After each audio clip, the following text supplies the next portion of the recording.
strede. A vpravo ideš až na ten posledný vrchol nad tým tmavým horizontom je Gerlach, áno.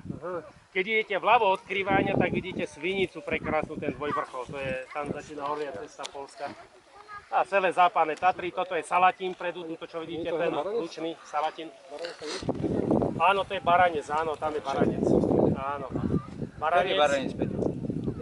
Takto medzi Salatínom a tým vpravo je Baranec to vidieť. No. A od toho Baranca vľavo tam vidíte, myslím, že by to malo byť Ostrý Roháč. Tlačlivé Ostrý Roháč, áno. To je dobrá viditeľ. No, vynikavca. No a toto tu je Choč, to každý poznáte, ten Choč. Toto je prašivá, alebo teda veľká chochuľa. Nízke Tatry, ale tam vzadu, čo to tak vyčnieva, to by mal byť chopok, taký hrbček. Áno. To je asi chopok, áno. No a keď sa pozriete týmto smerom, tak tam je malá patra, vidíte vzadu malú patru s Kriváňom.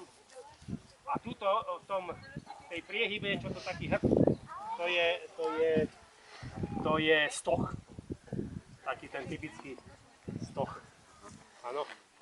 No a celý hreben, tu vidíte, centrálny hreben veľkej patry. No keď sa zoberiete, to je zase celé Kremnické vrchy. Za nima, to sú Martínky tam vzadu. No a čo teraz? No a to je skalka, to vysielač? Skalka, áno, to je vysielač, je skalka. A hento je Sitno, čo vidíte. Vidíte? Takto rovno, keď sa pozriete, to je Sitno tam. Najvyššie vedľa neho je Petrov vrch. Toto je Javorie a tu máte Polanu, Ľubietovský Vepor a hrb, geografický stred Slovenska, vidíte? A hento je Klenovský Vepor vzadu. To sú také ploché hory. To je český Krbát.